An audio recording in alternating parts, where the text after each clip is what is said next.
মহাপুৰুষ কৃপালু গুৰুজনৰ প্ৰচাৰিত এক শৰণ হৰিনাম ধৰ্মৰ সুৰক্ষাৰ কাৰণে এক শৰণ হৰিনাম ধৰ্ম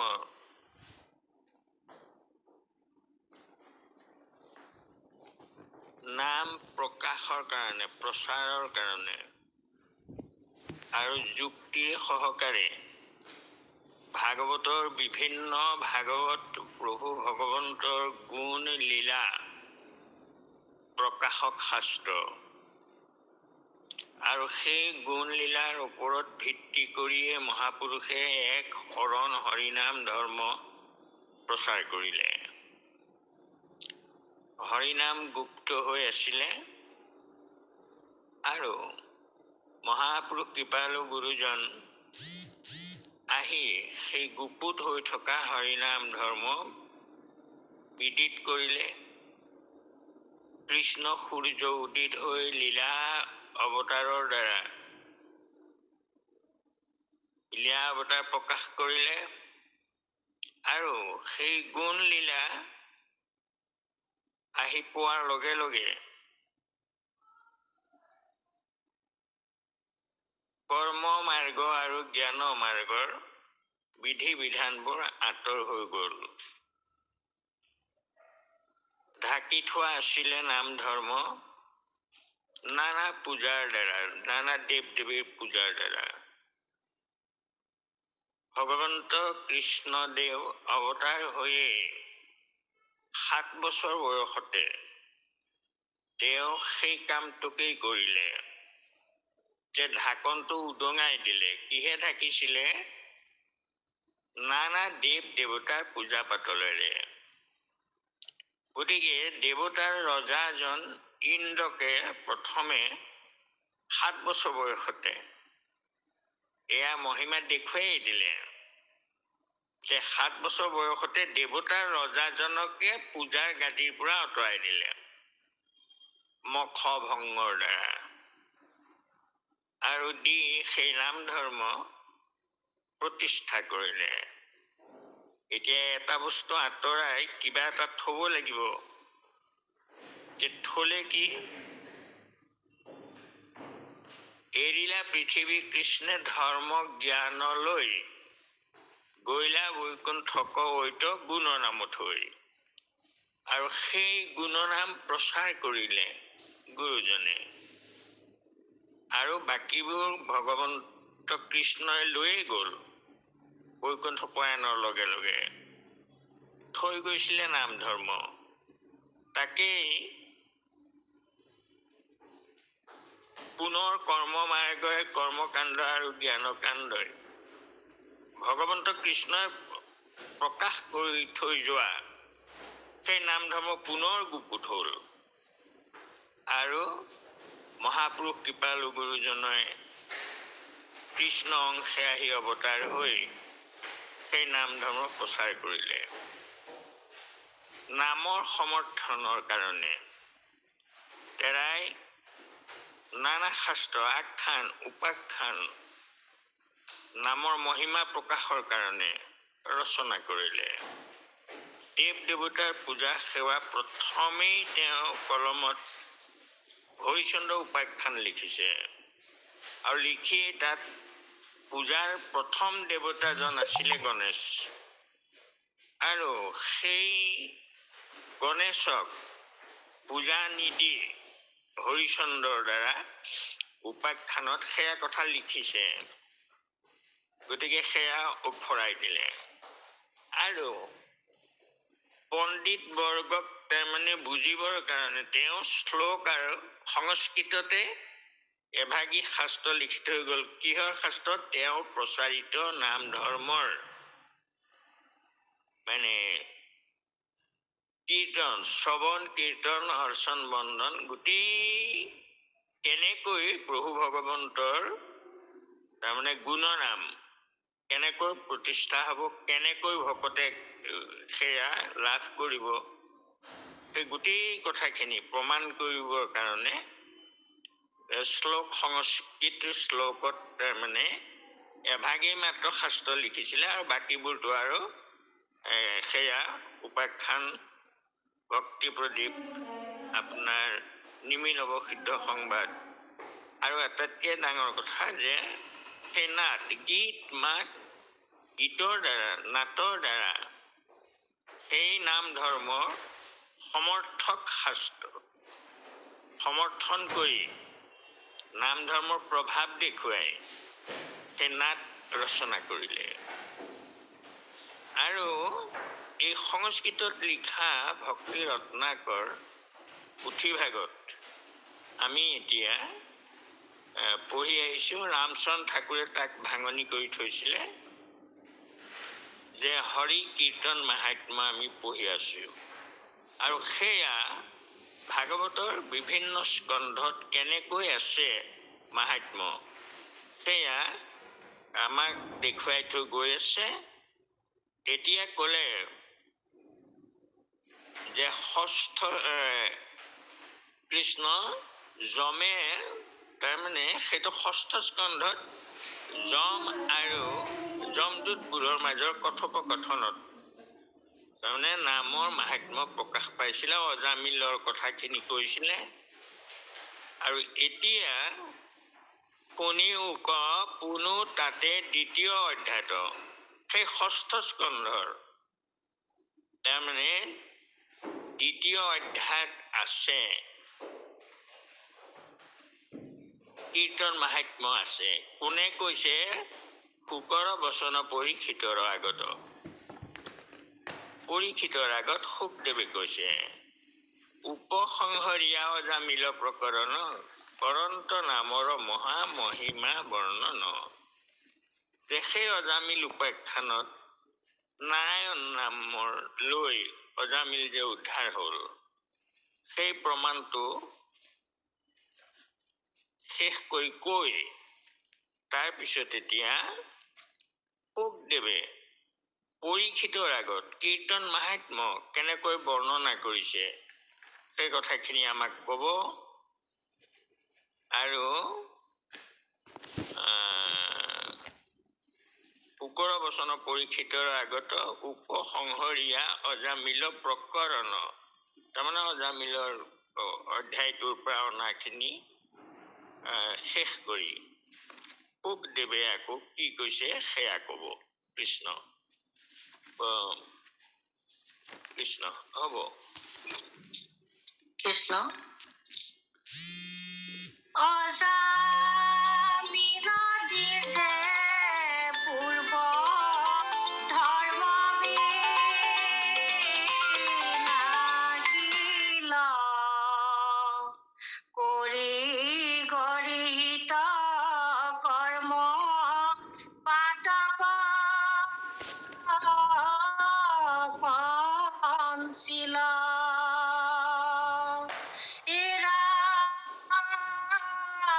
বেশাত পঠিত ভৈলা পাতকী পৰম, এৰিলে ব্ৰাহ্মণৰ যতে নিয়ম। এয়া অজামিল দ্বিজ আছিলে, তেওঁ দ্বিজকুলত জন্ম আছিলে, আৰু প্ৰথমতে তেওঁ কৰ্ম মাৰ্গৰ দ্বাৰাই ঈশ্বৰৰ উপাসনা কৰিছিলে, যাগ যজ্ঞ, কিন্তু যাগ যজ্ঞৰ দ্বাৰা কৰে তেওঁলোকে কৰ্ম মাৰ্গৰ দ্বাৰা। গতিকে তেওঁ পুণ্যশীলে আছিলে প্ৰথম অৱস্থাত, কিন্তু হঠাৎ তেওঁৰ তাৰমানে বিপৰীত হ'ল, মতিটো বিপৰীত হৈ গ'ল। এয়াও যদি আমি পৰমাৰ্থিক দিশত চাওঁ যে সেই ব্ৰাহ্মণজন কিয় হ'লনো, তেনেকুৱা কিয় হ'ল? তেওঁতো তেনেকুৱা হ'ব নালাগে, এজন সাধক ব্ৰাহ্মণৰ ল'ৰা। কিয় হ'ল? যে হোৱা আচলতে সেয়াও ঈশ্বৰৰে লীলা, ঈশ্বৰৰ ইচ্ছাতে সেইটো হ'ল। কিয় হ'ল? যে নামৰ মহিমা প্ৰকাশ কৰিবৰ কাৰণে তেনেকুৱা এটা তাৰমানে কাহিনী দৰকাৰ হ'ল। আৰু সেইকাৰণেই পৰীক্ষিতক উদ্ধাৰ হ'বলৈ ভাগৱত আহিব লাগে মৰ্তলৈ। ভাগৱত এতিয়া কাৰ হাতত, কাৰ হতুৱাই প্ৰকাশ কৰাব?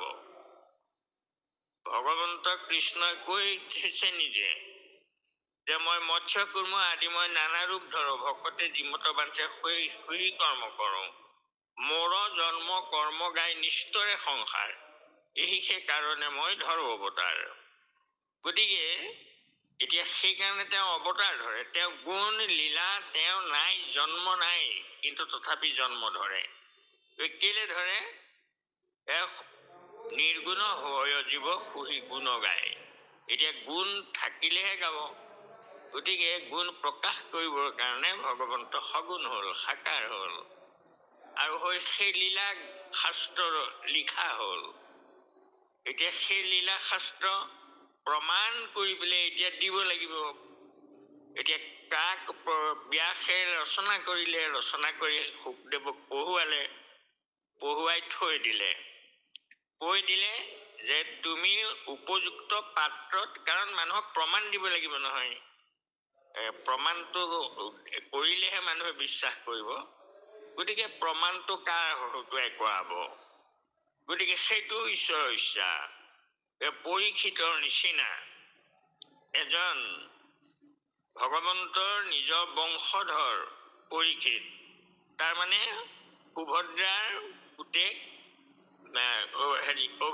অভিমন্যুৰ পুতেকেই হ'ল তাৰমানে পৰীক্ষিত। গতিকে সেইফালৰ পৰাতো গোসাঁই বংশ, মাতামহ বংশটো, আকৌ ধৰ্মৰাজ যুধিষ্ঠিৰ বংশ, আকৌ যদি চাওঁ এই ব্যাস অৱতাৰ তেওঁৰে বংশ, ব্যাসৰ পুতেক পাণ্ডু, পাণ্ডুৰ পুতেক অৰ্জুন, অৰ্জুনৰ পুতেক অভিমন্যুৰ পুতেক পৰীক্ষিত। গতিকে সেই এটা ভকতৰ বংশ, সেই বংশটোৰ ল'ৰা, ঈশ্বৰৰ তেজ আছে মাতামহৰ ফালৰ পৰা। সেই পৰীক্ষিতে মৰা সাপটো ঋষিৰ ডিঙিত কিয় দিলে? তাৰমানে যদি আমি পৰমাৰ্থিক দিশত চাওঁ যে সেয়াও ঈশ্বৰৰ ইচ্ছা। আৰু সেইকাৰণে ভীষ্মদেৱে কথাষাৰ কৈছিলে যে চোৱা, যথা গদা পানী, যথা ধৰ্ম ৰাজগদা পানী বিকুদৰ, ধনঞ্জয় যথাত গান দিব ধনুৰ্ধৰ, পৰম সুহৃদ কৃষ্ণ জড়িত সভাসদ, দেখিও আশ্চৰ্য কিনো তথাতে আপদ। অৰ্থাৎ ঈশ্বৰৰ ইচ্ছাত সেই লীলাবোৰ হৈছিলে। যেনে ধাৰ্মিষ্ঠ বলিষ্ঠ ধনুৰ্ধৰ কিছু নুই, যেহি কৰে ঈশ্বৰে সেহিহে সত্য হুই। এতিয়া সেই সত্য কৰিলে ঈশ্বৰে যি কৰে সেইটোহে সত্য হয়, সেই কথাটো প্ৰমাণ কৰি দিছে। আৰু ঠিক তেনেকৈ এতিয়া ঈশ্বৰে কৰাইছে। কাৰণ পৰীক্ষিতক যদি সাপ নিদিলেহেঁতেন, তেতিয়াহ'লে 7 দিনত তেওঁ তাৰমানে বৈৰাগ্য ভাৱ নাহিলহেঁতেন। আৰু তেওঁক মৰাটো খাটাং যেতিয়া হ'ল, তেতিয়া তেওঁ কেনেকৈ মুক্তি পাব, ক'ত কেনেকৈ মুক্তি পাব, কেনেকৈ কি হ'ব, মৃত্যু তৰাৰ উপায় কি, এয়া বিচাৰিব লগা হ'ল। আৰু বিচৰাৰ চলতেই শুকদেৱে নি তাক সেই গোটেই ঋষিমুনিবোৰ, তাৰমানে নিজৰ নিজৰ যুগৰ, বেলেগ বেলেগ যুগৰ ধৰ্ম কৰি থকা ঋষিমুনিবোৰ তাত গোট খাইছিলে। আৰু সকলোকে সুধিছিলে, আৰু সকলোৰ পৰা সমাধান নাপালে। আৰু শুকদেৱে গৈ পেলাই সেই ভাগৱত প্ৰতিষ্ঠা কৰিলে। আৰু পৰীক্ষিতক মুক্তি কৰিবৰ কাৰণে, পৰীক্ষিতক মুক্ত কৰিবৰ কাৰণেই সেই দোষটো কৰাই দেখুৱালে। নহ'লে তেওঁ মুক্ত নহয়। কাক শুনাব ভাগৱত?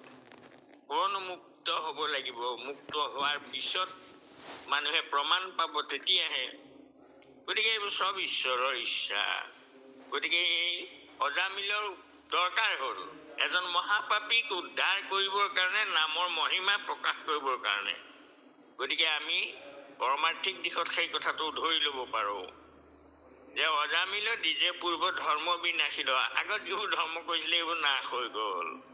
কৰি গৰহিত কৰ্ম পাতক সঞ্চিল, গৰহিত কাম কৰিলে, বেইছাত পতিত হৈ গ'ল, বেইছাত পতিত ভৰিলা পাতকী পৰম, পৰম পাতকী হ'ল। এৰিলেক ব্ৰাহ্মণৰ যতেক নিয়ম, ব্ৰাহ্মণৰ যি নিয়ম সেয়া নিয়ম নষ্ট হ'ল, তেওঁ নিজ কৰ্ম ফলত পতিত হৈ গ'ল।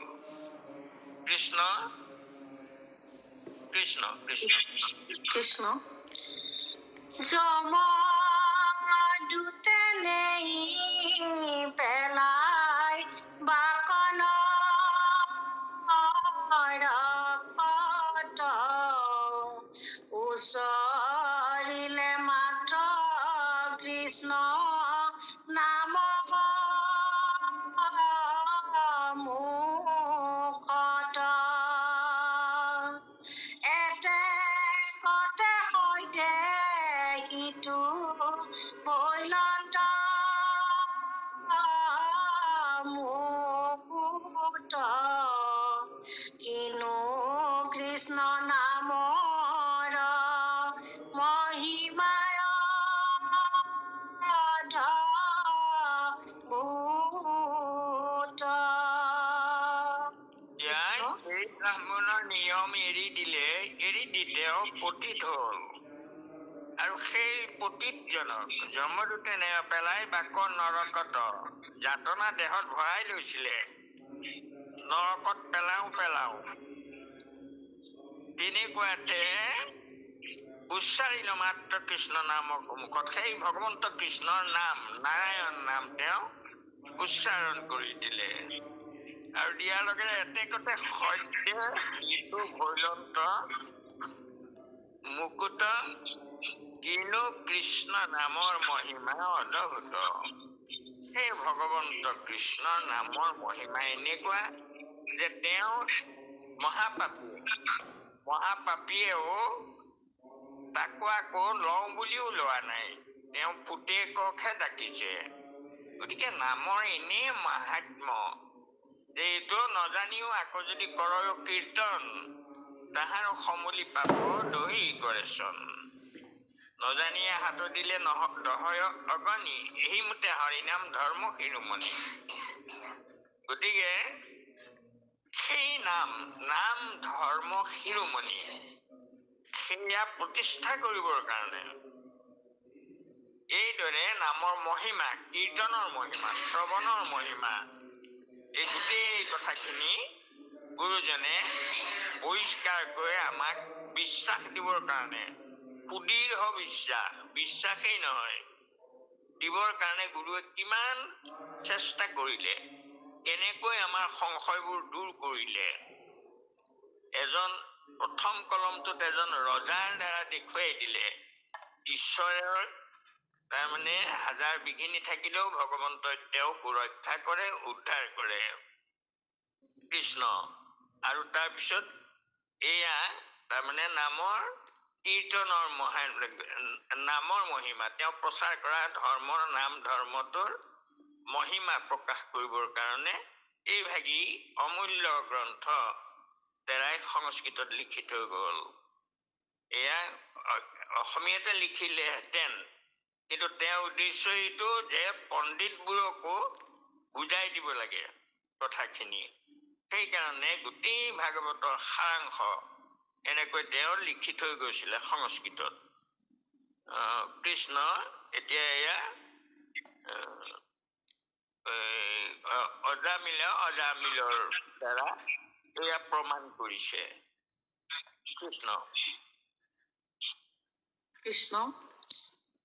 সংসাৰ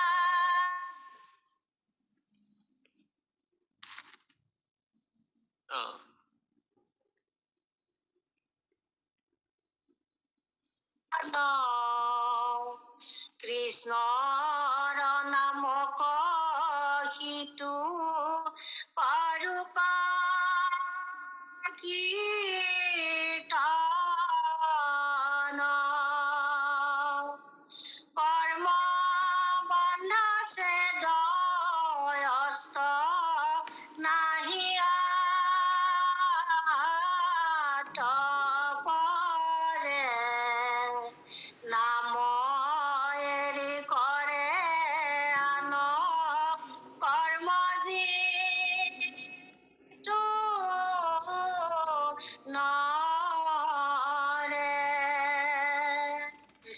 কৃষ্ণ এয়া সংসাৰত হন্তে মোক্ষ চাহে যিটোজন এই সংসাৰৰ বন্ধনৰ পৰা মুক্তি যিসকলে বিচাৰে কৃষ্ণৰ নামক সিটো কৰক কীৰ্তন।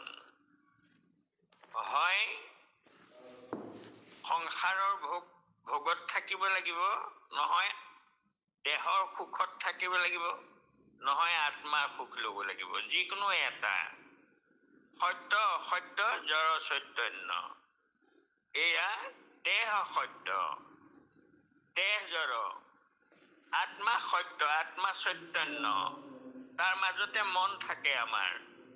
গতিকে সেই মনে যিটোকে ধৰে ধীয়তে মন অনেন ইতি ধৰ্ম, যে মন যিফালেকে যায় সত্যক ধৰিলে সত্যক পাব আৰু অসত্যক ধৰিলে অসত্যক পাব। গতিকে সেইকাৰণে কৈছে সংসাৰত হন্তে মোক্ষ চাহে যিটোজন। যদি এই সংসাৰ ইন্দ্ৰিয় সুখ, সংসাৰৰ ভোগ লালসা এইবোৰৰ পৰা কোনোবা মুক্ত হ'ব খোজে, মায়া বন্ধনৰ পৰা যদি কোনোবা মুক্ত হ'ব খোজে, তেওঁ এটাই কাম কৰিব লাগিব। কি কৰিব লাগিব? কৃষ্ণৰ নামক সিটো কৰক কীৰ্তন। একো কৰিব নালাগে, মাত্ৰ কীৰ্তন কৰিলেই হ'ল। কৃষ্ণ কৰ্মবন্ধ ছেদ অস্ত্ৰ নাহি আত পৰে। ইয়াতকৈ আৰু কৰ্মবন্ধন কাটিব পৰা অস্ত্ৰ নাই। আৰু তাকে নকৰি নাম এৰি কৰে আনক কৰ্ম যিটো নৰে। এতিয়া সেইহে নাম এৰি আপোনাৰ নেথাকোতে নায়েই, কিন্তু যেতিয়া নাম উদ্ধাৰ কৰি দিলে, দিয়াৰ পিছতো নাম এৰি পেলাই যদি অন্য কৰ্মৰ দ্বাৰা মানুহে কিবা বিচাৰিব খোজে বা গতি বিচাৰিব খোজে, তেতিয়াহ'লে কি হ'ব এই কথাটো ক'ব কৃষ্ণ। কৃষ্ণ হে ৰাম ৰাজে তমে মন মহা মলিন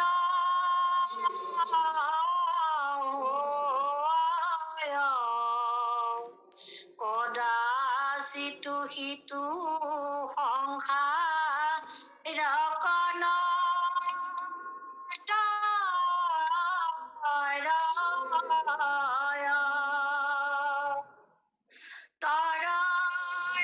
সংসাৰ নাম কীৰ্তনে কৃষ্ণৰ কহিলো তোমাত নিশ্চয়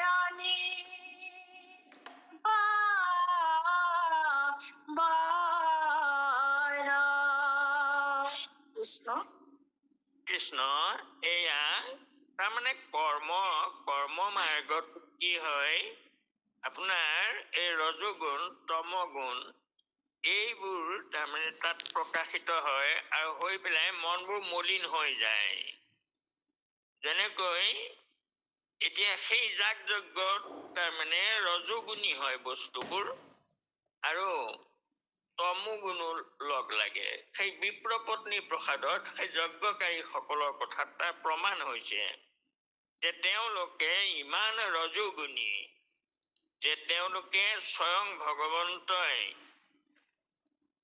গৰখীয়া ল'ৰাবোৰক লৈ গৈ তেওঁলোকৰ ওচৰত প্ৰাৰ্থনা কৰি আছে যে আমাক তাৰমানে কিবা এটা দিয়া খাবলৈ, ভোক লাগিছে। তেওঁলোকে মহাভাৰত পঢ়িছে, 4 বেদ 14 শাস্ত্ৰ সবাতে পাৰ্গত, তথাপি নিচিনে দেৱকীনো বুদ্ধিহত। তেওঁলোকে জানে মহাভাৰতত আছে এইবোৰ কথা, যে মৰিক্ষালাং যথা বৃষ্টি ক্ষুদাৰ্তে ভোজনং তথা দৰিদ্ৰী দিয়তে দানং সফলং পাণ্ডু নন্দন। আৰু অন্নদান যেনে এইটো ন গোপ্ৰদানং ন মহি প্ৰদানং ন চান্নদানং এই তথা সৰ্ব প্ৰদানিছো অভয় প্ৰদানং। অন্নদানটো এটা মহাদান। গতিকে তেওঁলোকে যজ্ঞ কৰি আছে, নেদেখা ঈশ্বৰক কৰি আছে ৰজোগুণী কৰ্ম সেইবোৰ, আৰু আকৌ তমগুণলৈও গুচি আহিছে তেওঁলোক। আমি বিপ্ৰসৱ মহামহন্ত অদ্ভুত, আমাৰ আগত কোন কৃষ্ণনন্দ সুত, এই বুলি তেওঁলোক মহাচন্ন হৈ গৈছে কৰ্মত। গতিকে এতিয়া সেই কথাষাৰ কৈছে ইয়াত, যে কি হয় সেইবোৰৰ ৰজ তম মন মহামলিন কৰে। আকৌ ৰজ তম গুণ তাৰ উপৰি তাৰমানে নানা দেশ কাল পাত্ৰ এইবোৰ ছিদ্ৰ থাকে, এইবোৰে মানুহৰ মনবোৰ মলিনহে কৰে। কদাচিতো সিটো সংসাৰক নতৰয়, তেওঁলোক কেতিয়াও সংসাৰ তৰিব নোৱাৰে। তৰয় সংসাৰৰ নাম কীৰ্তনে কৃষ্ণ, একমাত্ৰ ঈশ্বৰৰ নাম কীৰ্তনেহে সংসাৰ তৰিব পাৰে। আৰু কহিলো তোমাক নিশ্চয় নিপবৰ, মই এইটো তোমাক খাটাংকৈ কলো। মহামুনি শুকদেৱে কৈছে এয়া খাটাং সিদ্ধান্ত, নিশ্চয় কলো নিপবৰ, এয়া কৃষ্ণ।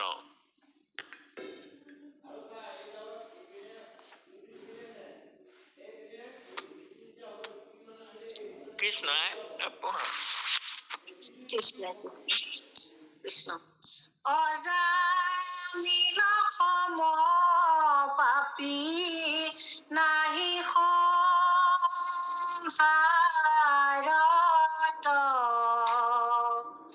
অশ্ৰদ্ধায়ে সিটো মিয় মানস ময়ত, এৰাম পুত্ৰ উপচাৰে হৰি নাম মাত্ৰ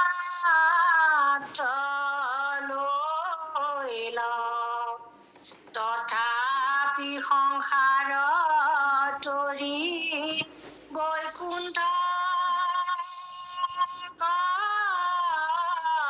গৈল। এতিয়া যে অজামিল সমপাপী নাহি সংসাৰত, তেনে অজামিলৰ সমান পাপী সংসাৰত বোলে আৰু নাই, তেওঁই আটাইতকৈ পাপী।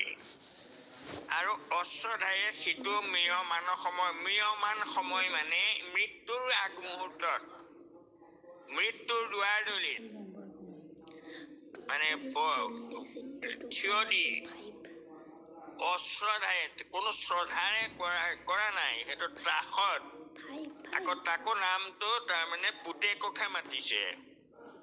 গতিকে এনেকুৱা এজন মহাপাপী ম্ৰিয়মান সময়ত, অৰ্থাৎ মৃত্যু মৰো মৰো অৱস্থা, আৰু সেই সময়ত পুত্ৰ উপচাৰে হৰি নাম মাত্ৰ লৈ ল। পুত্ৰ উপচাৰে অৰ্থাৎ পুতেকৰ নামটোহে মাতিছিলে, পুতেককে মাতিছিলে, কিন্তু ভাগ্য ভাল যে সেই নামটো ঈশ্বৰৰ নাম। গতিকে তথাপি সংসাৰ তৰি বৈকুণ্ঠক গৈল। গতিকে ইয়াতকৈ আৰু নামৰ মহিমা কি আছে? মহাপাপী সকলৰ কৰ্মত অধিকাৰ নাই, পাপীয়ে কৰ্ম কৰিব নোৱাৰে, নানা ছিদ্ৰ হয়, কৰ্মত বিঘিনি বিস্তৰ।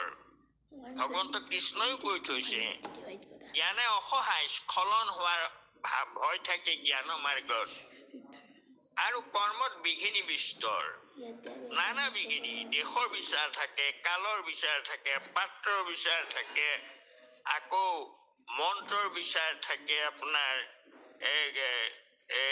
মন্ত্ৰহীন শৰত বৰ্ণত বা মিথ্যা প্ৰযুক্ত নতম অৰ্থমাহ স্ববাক বা বজ্য জমানহীন স্থিৰ যতেন্দ্ৰ চুত্ৰ শৰত অপৰাধাত। আমাৰ ভাগৱতৰ ষষ্ঠ স্কন্ধৰ বিতাসুৰ বোধত তাৰমানে এই কথাখিনি আছে।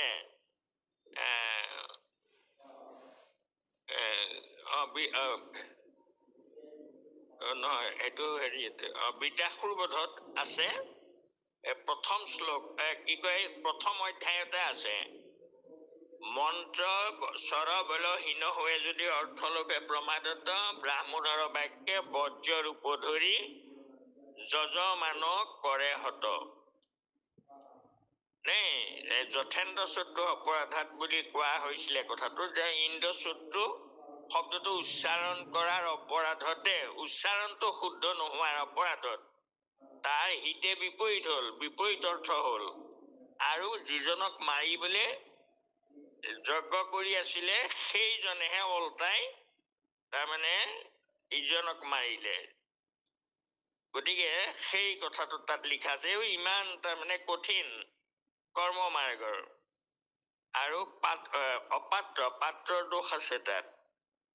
আৰু ছখন বেদাংগ সাংগ পাংগ জ্ঞান জানিব লাগিব। আকৌ লগতে আৰু বিধান আছে কি, দেশৰ বিচাৰ য'তে ত'তে কৰিব নোৱাৰে, আকৌ সেই কৰিব নোৱাৰে, পাপীয়ে কৰিব নোৱাৰে, এনেকুৱা বহুত আৰু। গতিকে সেইকাৰণে কোৱা হ'ল এইটো যে এতিয়া পুত্ৰ উপচাৰ হয় না, তথাপি সংসাৰতৰি বৈকুণ্ঠক গৈ ল। তেওঁ শ্ৰদ্ধা নাই, পুতেকক ডাকিছে, বুজিও পোৱা নাই যে মই এইটো ঈশ্বৰৰ নাম। তথাপিতো তেওঁ বৈকুণ্ঠলৈ গুচি গ'ল, সেই নাম অশ্ৰদ্ধাৰে লৈ পেলাইও। গতিকে সেইকাৰণে এতিয়া নামৰ মহত্ব কব। এতিয়া কৃষ্ণ কৃষ্ণ শ্ৰদ্ধায়ে ইটো গাৱয় সতত, কি কহিবো তেবে আৰু তাহাৰ মহত্ব। এহি মানে থৈলো ইটো বচন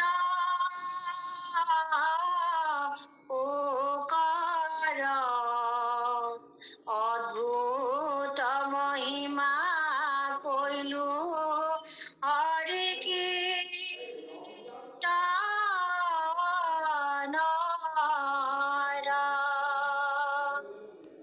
কৃষ্ণ এয়া শ্ৰদ্ধায়ে হৰিক, সেয়া অশ্ৰদ্ধায়ে নাম লৈয়ে বৈকুণ্ঠলৈ গ'ল। তেনেস্থলত শ্ৰদ্ধায়ে হৰিক যিটো গাৱয় সতত শ্ৰদ্ধা কৰি যিসকলে হৰিনাম গায়, কি কহিব তেবে তাহাৰ মহত্ব। তেওঁৰ মহত্ব কোনে কৈ শেষ কৰিব? অনন্তই নিজেও কৈ শেষ কৰিব নোৱাৰে হাজাৰ মুখেৰে। ভগৱন্তই নিজেও নাজানে নামৰ মহিমাৰ কথা। এতিয়া কি কহিব তেবে তাৰ আৰু তাহাৰ মহত্ব। এতিয়া শ্ৰদ্ধায়ে হৰিক যিটো গাৱয় সতত, এই শ্ৰদ্ধাত গোৱা কোন বাৰু? নাৰদ অহৰহ, তেওঁ নামত শ্ৰদ্ধা, নামত ৰতি অহৰহ গাই থাকে। আৰু কোনে গায়?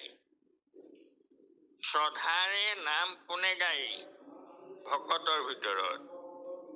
প্ৰহ্লাদে শ্ৰদ্ধাৰে গাইছিলে, শিশুবোৰকো শিকাই আছিলে গাবলৈ। বলিয়ে শ্ৰদ্ধা সহকাৰে গাইছিলে, সকলো বাদ দিলে, মাত্ৰ ঈশ্বৰৰ নামকেহে গাই থাকে। আৰু দিব্য ভোগ যতে কয় আপুনি লবই লাগ, বৈষ্ণৱ বলিৰ তাত নাই অনুৰাগ। তেওঁ উঠি কতো কীৰ্তন কৰন্ত তাল ধৰি, দৈত্যগণে বেহি পাৱে চৌপাশে চাপৰি। প্ৰহ্লাদে শিখান্ত গান্ত গোবিন্দৰ গীত, পৰম আনন্দে দৈত্য পুতি কৰে নিত্য, কিমান আনন্দ কিমান শ্ৰদ্ধা। এইদৰে বলিয়ে গাইছিলে। এই বলিয়ে কিমান পালে? দিব্য ভোগ যতে ক আপুনি লবই লাগ। তেওঁক কলে মোক তুমি ইন্দ্ৰ হবলৈ কৈছিলে, সাৰ্বনিমনৰ দিনত হবা। তেওঁ কলে মোক নালাগে, ইন্দ্ৰ হলে পাহৰিব তোমাৰ ভকতি, মোৰ এইটো দৰকাৰ নাই প্ৰভু, যে মোক মাত্ৰ তোমাৰ নাম গাবলৈ দিয়া, এই বুলি তেওঁ কৈছিলে। কিন্তু তেওঁ কি হৈ থাকিলে, আকৌ দিব্য ভোগ যতে ক আপুনি লবই লাগ, তে নিজে নিজে আহি থাকে। বৈষ্ণৱ বলিৰ তাত নাই অনুৰাগ। এতিয়া এই কথাটো কৈছে অশ্ৰদ্ধায়ে লৈ মানে বৈকুণ্ঠলৈকে গ'লগৈ। শ্ৰদ্ধাৰে ললে কিমান হব এয়া, যে সেয়া তেওঁ ভকতি প্ৰেমত তাৰমানে মচগুল হৈ থাকে, মুক্তিটো নিস্পৃহ সেইসকল। কৃষ্ণ শ্ৰদ্ধায়ে হৰিক যিটো গাৱৈ সতত, কি কহিব তেবে আৰু তাহাৰ মহত্ব। তেওঁৰ মহত্ব কব নহয়, এহি মানে থৈলো ইটো বচন শুকৰ, অদ্ভুত মহিমা কৰিলো হৰি কীৰ্তনৰ। অদ্ভুত মহিমা হৰি কীৰ্তনৰ কলে, তথাপি আমাৰ বিশ্বাস হৈছে নে? কিমান কব গুৰুজনে, আৰু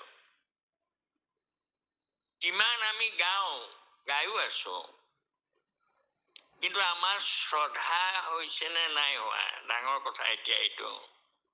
অহৰহ নাম লৈ থাকিবলৈ কৈছে, শুওঁতে খাওঁতে উঠোতে বহোতে, কিন্তু আমি ল'ব পাৰিছো নে নাই পৰা? যদি নাই পৰা, তেতিয়া আমাৰ কিবা দোষ আছে। আমি সেইখিনি লাহে লাহে এৰুৱাব লাগিব, চেষ্টা কৰিব লাগিব অহৰহ আহিবলৈ, আৰু চেষ্টা কৰি থাকিলেহে আহিব।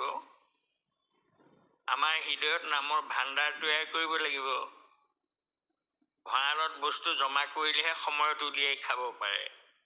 গতিকে ইয়াৰ মাজত যদি নামৰ ভাণ্ডাৰেই নাথাকে, মুখৰ পৰা ক'ৰ পৰা ওলাব? এই কথাবোৰ আমি তাৰমানে মনত ৰাখিব লাগে। আমি পঢ়ি আছো শাস্ত্ৰ, ঢেৰ পঢ়িছো, মুখস্থও হৈছে, কিন্তু এটা কথা আমি সদায় মনত ৰাখিবলগীয়া কথা হ'ল এইটো, যে আমি ভক্তি মাৰ্গত আমাক তুলি দিছে, এইটো খাটাং কথা। আমাৰ অধগতি নহয়, আমি ঊৰ্ধ্বগতিলৈ গতি কৰি আমি আগলৈ যাব নোৱাৰিব পাৰো, যিমান পালো তাতে ৰৈ থাকিব পাৰো, কিন্তু পিছৰ জন্মত আকৌ তাৰ পৰা যামগৈ, তাৰমানে আগবাঢ়ি থাকিম কিছু, এইটো কথা।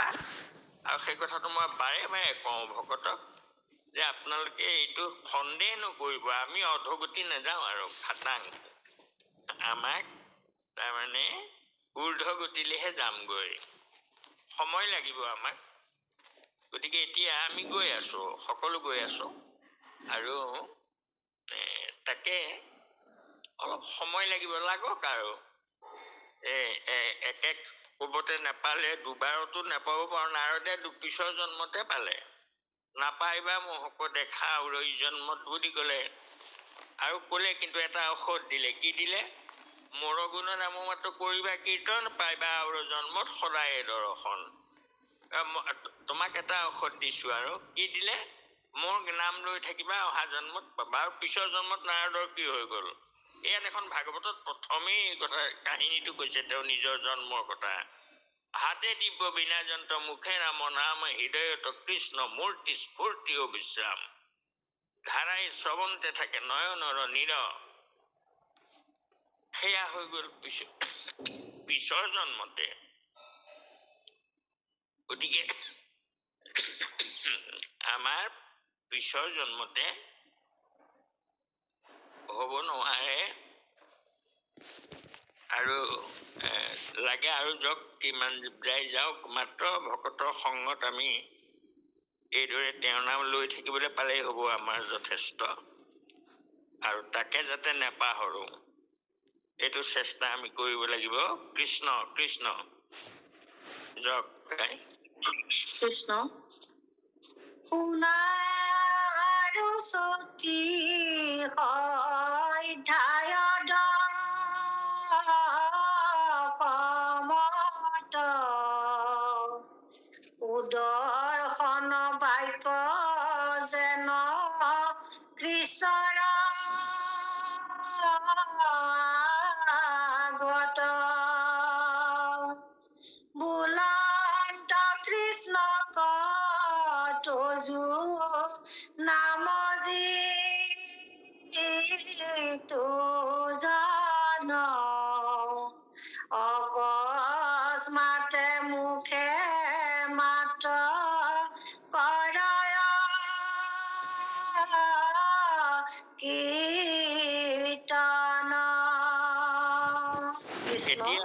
কৈছে যে সেই 34 অধ্যায় দশমৰ 34 নম্বৰ অধ্যায়টোত সুদৰ্শন নামৰ বিদ্যাধৰ এজন সুদৰ্শনৰ বাক্য যেন কৃষ্ণৰ আগত কৈছিলে। তেওঁ কি বুলি কৈছিলে? বলন্ত কৃষ্ণক তজ নাম যিটো জন অকস্মাতে মুখে মাত্ৰ কৰয় কীৰ্তন। প্ৰভু, তোমাৰ কীৰ্তন অকস্মাতে যদি কোনোবাই কীৰ্তন কৰে তেতিয়া কি হব বুলি কৈছে, এক পিছত কব কৃষ্ণ।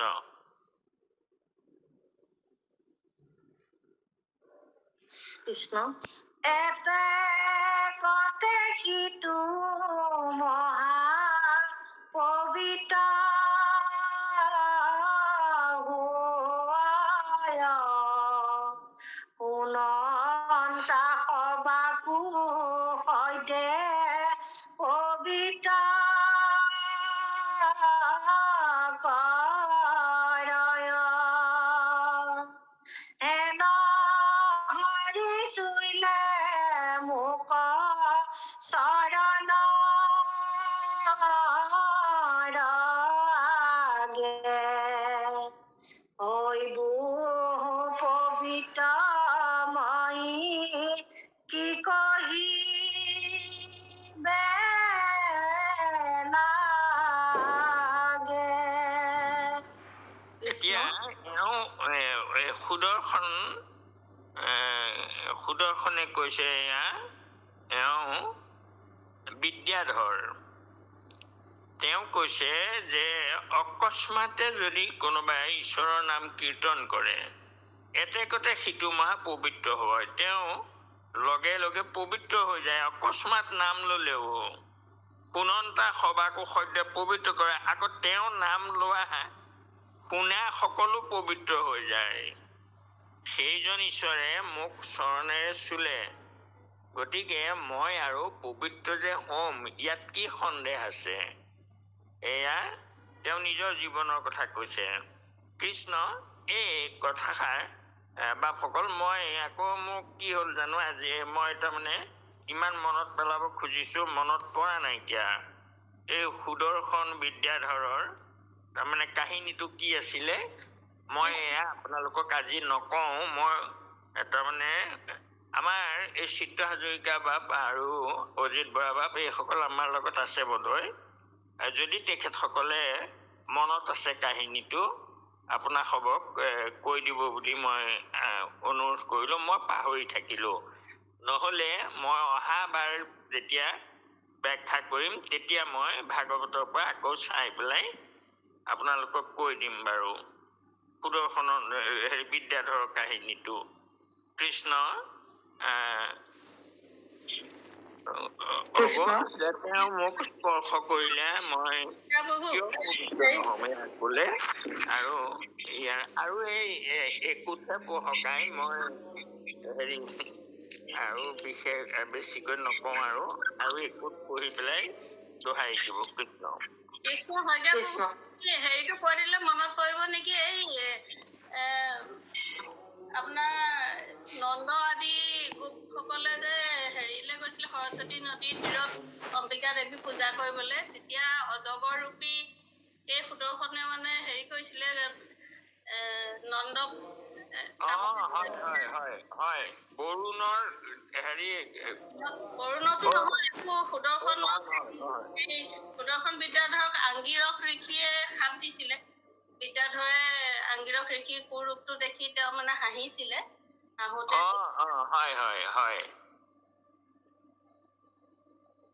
আংগিৰস অষ্টবক্ৰক দেখি কুৎসিত বুলি হাহাকাৰ অভিশাপ দিছিলে যে অজগৰ। হয় মনত পৰিছে, হয় সেইটোৱে কথা।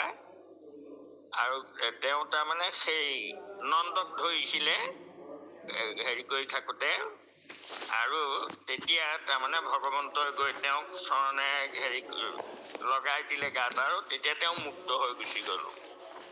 হয় কৃষ্ণ, হয় বৰ সুন্দৰ কথা মনত পেলাই দিলা কাহিনীটো, সুন্দৰ।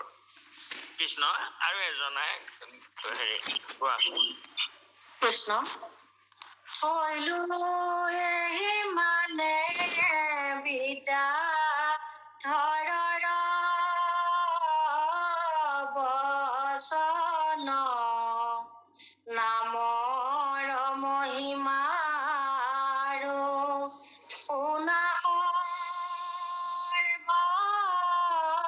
ভজন পুনঃ সেই দশমৰ নৱয়দায়ত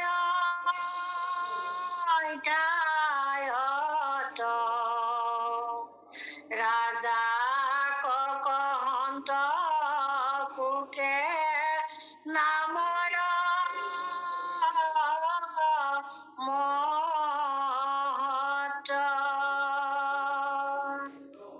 কৃষ্ণ কৃষ্ণ এয়া এতিয়া আকৌ থৈলো এহি মানে বিদ্যাধৰৰ বচন সেই বিদ্যাধৰৰ বচন ইমানতে এৰিছে আকৌ নামৰ মহিমা কব এতিয়া কোনো সেই দশম অধ্যায়ৰ দশম স্কন্ধৰে 90 অধ্যায়ত আছে ৰাজাক কহন্ত সুকে নামৰ মহত্ব সুখদেৱে নামৰ মহত্ব কব আৰু দেই ইয়াক কোৱা নাই গতিকে আমিও আজি এইখিনিতে বিদ্যাধৰৰ বচনতে ৰাখি দিলো আৰু তাৰমানে মই অকমান বেছি হৈছে কোৱা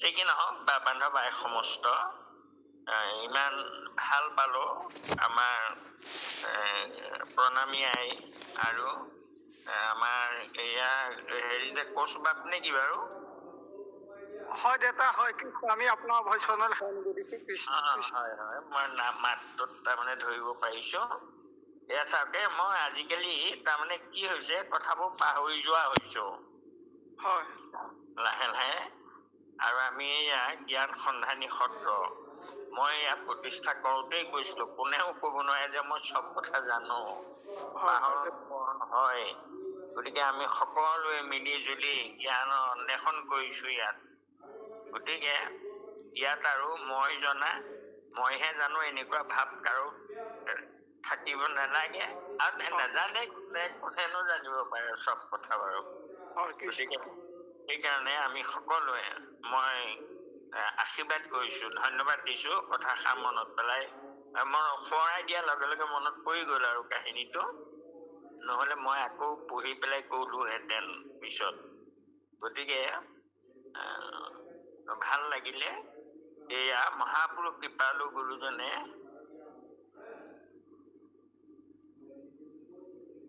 ইমান সুন্দৰ সকল জীৱৰ মংগলৰ কাৰণে আমাক জ্ঞান দিবৰ কাৰণে আমাক সুদৃঢ় বিশ্বাস নামত আহিবৰ কাৰণে গুৰুজনে ইমান সুন্দৰকৈ আমালৈ ইয়াত থৈ গ'ল আমাৰ সমান ভাগ্যৱান কোন আছে কিন্তু আমাৰ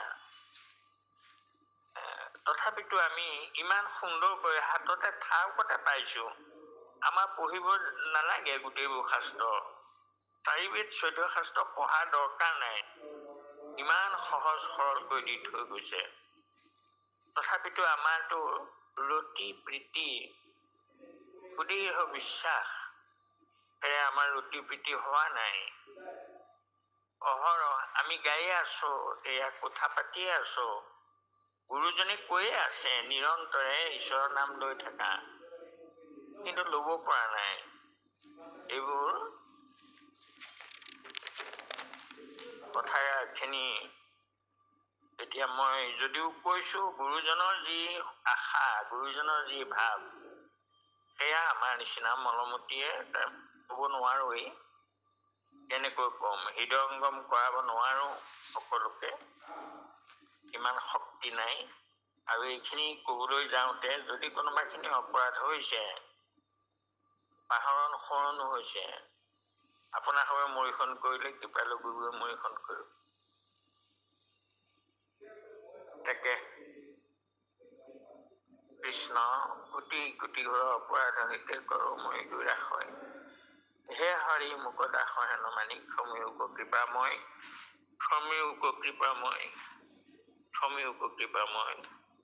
শ্ৰীমন্ত শংকৰ হৰি ভকতৰ জানা যেন কল্পতৰু তাহান্ত বিনাই নাই নাই নাই আমাৰ পৰম গুৰু। তাহান্ত বিনাই নাই নাই নাই আমাৰ পৰম গুৰু, আমাৰ পৰম গুৰু কৃষ্ণ। মাধৱ মাধৱ মাধৱ। অকণ তুমি দোহাৰি দি পেলাই ৰাখি দিয়া কৃষ্ণ। কৃষ্ণ কৈলো মানে বিদ্যা ধৰৰ বচন নামৰ মহিমা আৰু শুনা সৰ্বজন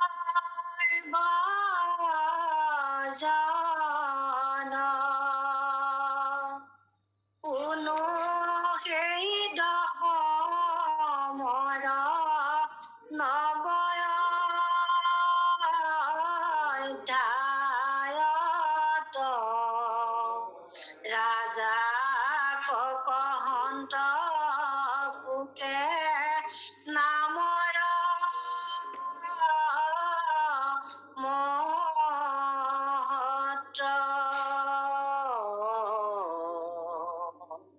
হৰি ৰাম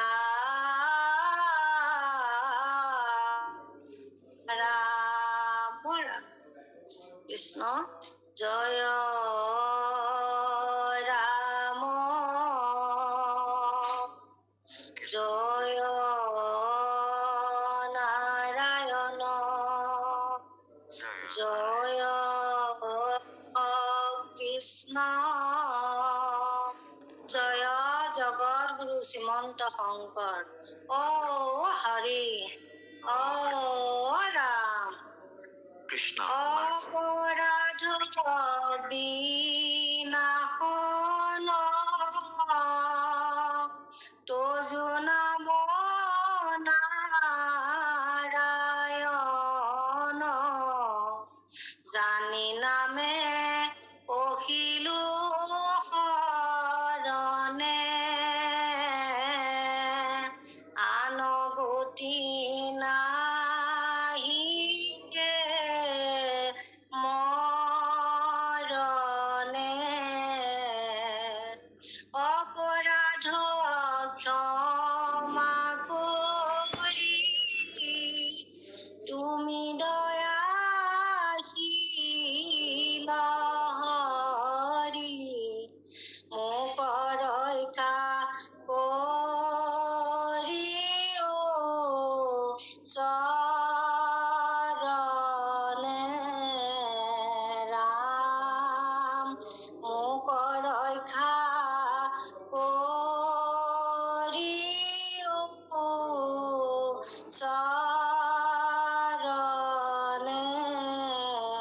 কৃষ্ণ কৃষ্ণ হৰি হৰি